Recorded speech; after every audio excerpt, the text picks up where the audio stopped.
Hello, Mark. My name is Emily Wang Yiqing, and my student number is S06410001.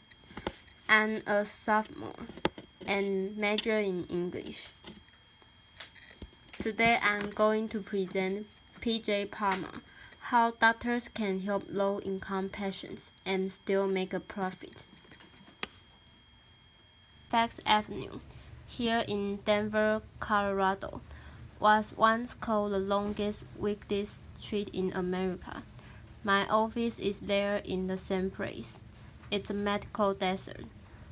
There are government clinics and hospitals nearby, but they are not enough to handle the poor who live in the area. By poor, I mean those who are on Medicaid, not just for the homeless. 20% of this country is on Medicaid.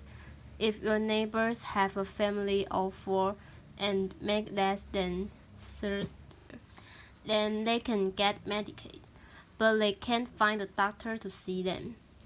A study by Miriam Hawkins found that only 20% of the family doctors in Denver take any Medicaid patients. And of those 20%, some have caps, like 5 Medicaid patients a month. Others make Medicaid patients wait months to be seen, but we'll see you today. If you have Blue Cross, this form of class discrimination is legal, and it's not just a problem in Denver. Almost half of the family doctors in the country refuse to see Medicaid patients. Why? Well, because Medicaid pays less than private insurance and because Medicaid patients are seen as more challenging. Some show up late for appointments.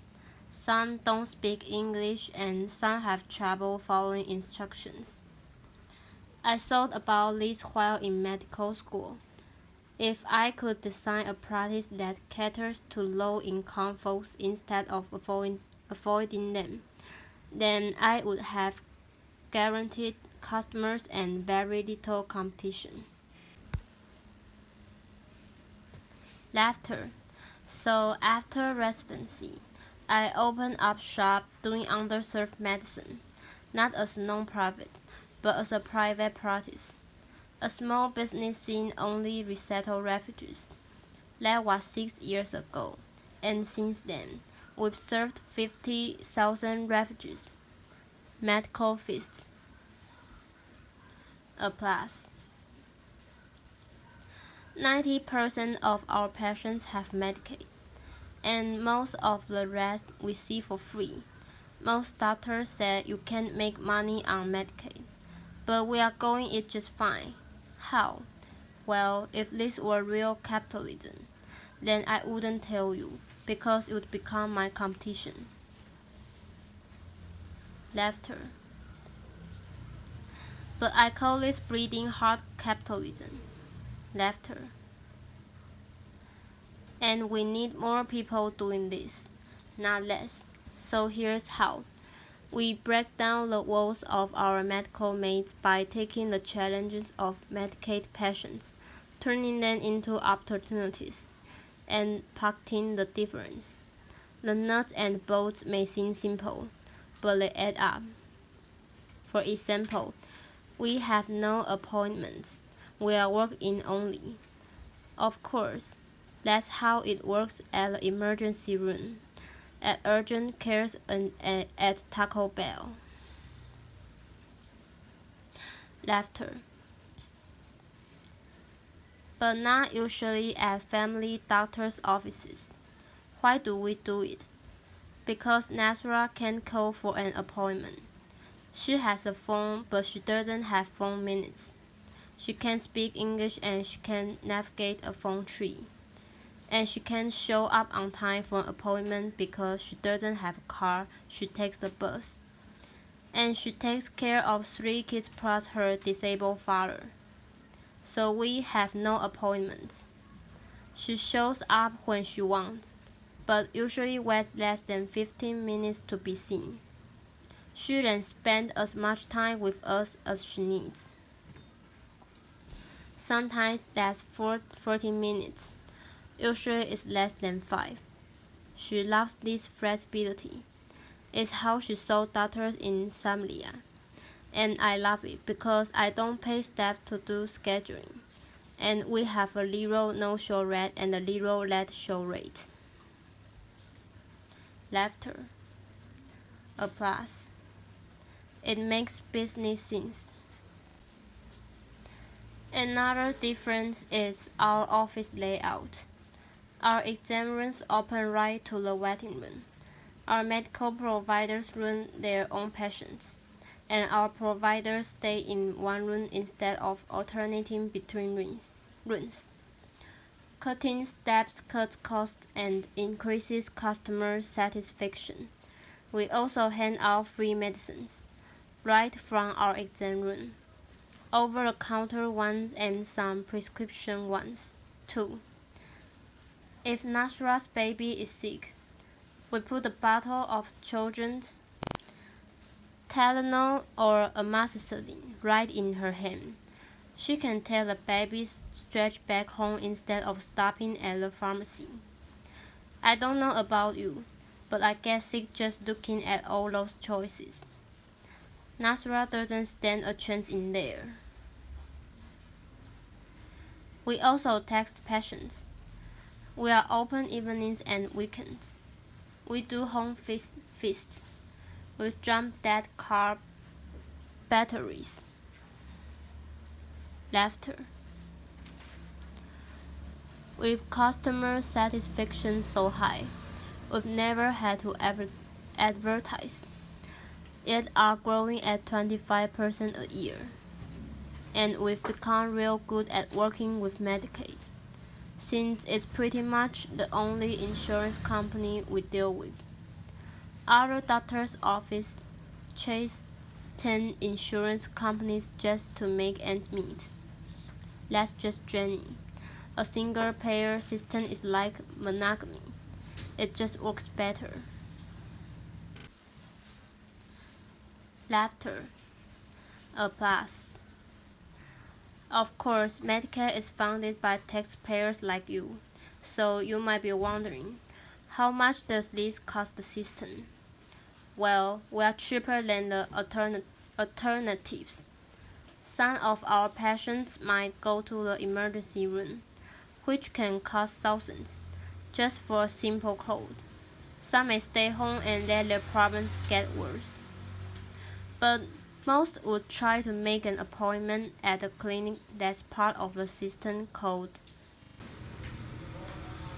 Federally Qualified Health Centers. This is a nationwide network of safety net clinics that receive twice as much government funding per visit than private doctors like me. Not only they get more money, but by law, they can only be one in each area. That means they have a monopoly on special funding for the poor. And like any monopoly, there's a tendency for costs to go up and quality to go down. I'm not a government entity. I'm not a non-profit. I'm a private practice. I have a capitalist drive to innovate. I have to be fast and friendly. I have to be cost-effectively and culturally sensitive. I have to be tall, dark, and handsome. Laughter. Applause. And if I'm not, I'm going out of business. I can innovate faster than a non-profit because I don't need a meeting to move a stapler. Applause. Really, none of our innovations are new or unique. We just put them together in a unique way to help low-income folks while making money. And then, instead of taking that money home, I put it back into the refugee community as a business expense. This is Mango House, my version of a medical home. In it, we have programs to feed and clothe the poor and after-school program, English classes, church, dentist, legal help, mental health, and the scout groups. These programs are run by 10N organizations and amazing staff, but all receive some amount of funding from profits from my clinic. Some call this social entrepreneurship. I call it social service arbitrage. Exploiting inefficiencies in our healthcare system to serve the poor. We are serving 15,000 refugees a year at less cost than where else they would be going. Of course, there's downsides to doing this as a private business, rather than as a non-profit or a government entity. There's taxes and legal exposures. There's changing Medicaid rates and specialists who don't take Medicaid. And there's a bomb threats. Notice there's no apostrophes. It's like we were going to blow up all your refugees. Laughter. We were going to blow up all your refugees, but then we went to your English class instead. Laughter. Applause. Now you might be thinking, this guy's a bit different. Laughter. Uncommon. Laughter. A communal narcissist. Laughter. A unicorn. Maybe. Because if this was so easy, then other doctors would be doing it.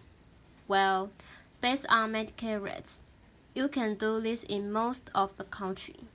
You can be your own boss, help the poor, and make good money doing it. Medical folks, you wrote on your school application essays that you wanted to help those less fortunate. But then you had your idealism beaten out of you in training. Your creativity bred out of you. It doesn't have to be that way. You can choose underserved medicine as a lifestyle specialty. Or you can be a specialist who cuts costs in order to see low-income folks. And for the rest of you, who don't work in healthcare, what did you write on your applications? Most of us wanted to save the world, to make a difference. But you've been successful in your career but are now looking for that meaning. How can you get there? I don't just mean giving a few dollars or a few hours. I mean, how can you use your expertise to innovate new ways of serving others? It might be easier than you think. The only way we are going to bridge the underserved medicine gap is by seeing it as a business opportunity. The only way we are going to bridge the inequality gap is by recognizing our privileges and using them to help others. Applause.